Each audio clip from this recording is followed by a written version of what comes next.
Hi, ഞാൻ ഇൻഫാം ബിക്കോയിൽ നിന്ന്. അപ്പോൾ ഇന്നത്തെ പരിപാടി എന്ന് പറയുന്നത്, അപ്പോൾ നമ്മുടെ ലിറിയ കോയിൻ വാങ്ങലാണ്. ലാസ്റ്റ് പർച്ചേസ് ചെയ്തിട്ട് 6 days ആയി. ഞാൻ തന്നെയാണ് അപ്പോൾ ലാസ്റ്റത്തെ പർച്ചേസ് നടത്തിയിട്ടുള്ളൂ. ഞാൻ പിന്നെ വേറെ കുറേ തിരക്കുകളൊക്കെ കാരണം എനിക്കിത് ഫോളോ അപ്പ് ചെയ്യാൻ പറ്റണമെന്നില്ല. സ്റ്റിൽ എന്നോട് പറ്റുന്ന ദിവസങ്ങളൊക്കെ ഞാൻ ഫോളോ അപ്പ് ചെയ്യും. അപ്പോൾ നമ്മുടെ പാൻകേക്ക് ഷോപ്പൊന്നും ഞാൻ തുറക്കാൻ നിൽക്കണില്ല. തൽക്കാലം നമ്മൾ ജസ്റ്റ് മെറ്റാമാസ്കിൽ തന്നെ ചെയ്യാം. നമുക്ക് ട്രസ്റ്റ് വാലറ്റിലും ചെയ്യാം. നമ്മൾ ഷാപ്പിൽ പോയി തിരിച്ചിട്ടു. അപ്പോൾ അതിന് $45 അപ്പോൾ തൽക്കാലം നമ്മളത് വാങ്ങാണ്. കാരണം ഞാൻ ഇത് ഈ വാലറ്റിലേക്ക് ഫണ്ട് ഫീഡ് ചെയ്തിട്ടുണ്ടായിരുന്നില്ല. പിന്നെ നമുക്ക് ജസ്റ്റ് ഒന്ന് ഈ എമൗണ്ട് മാത്രം ഒന്ന് ട്രേഡ് ചെയ്യാം.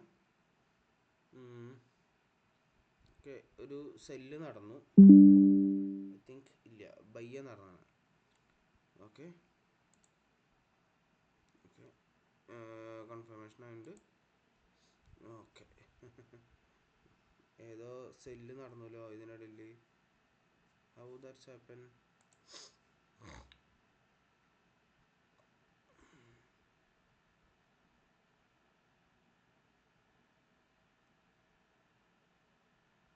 ഇല്ല, പിന്നെ എന്തത് പെട്ടെന്ന് അങ്ങനെ കാണിച്ചാവോ അറിയില്ല. എന്തായാലും പെട്ടെന്ന് ഇവിടെ ഒരു റെഡ് മാർക്കാണ് കാണിച്ചത്. അപ്പോൾ ഞാൻ വിചാരിച്ചു ആരെങ്കിലും സെല്ല് ചെയ്തിട്ടുണ്ടാവും എന്നാണ് വിചാരിച്ചത്. നിലവിൽ നമുക്ക് ലാസ്റ്റ് അതർ ഓർഡറായിട്ട് നടന്നത് 8 ദിവസം മുമ്പാണ്. ഏകദേശം 14 മില്യൺ ലിറിയ കോയിന്, ഏകദേശം $1 അല്ല 1 സെൻറ്റിൻ്റെ അടുത്തേക്കുള്ള ട്രേഡ് നടത്തിയിട്ടുള്ളൂ. It's better than nothing. താല്പര്യമുള്ളവർക്ക് ചെയ്യാം. ഓക്കെ, അപ്പോൾ ബൈ. അടുത്ത വീഡിയോയിൽ കാണാം എല്ലാവർക്കും.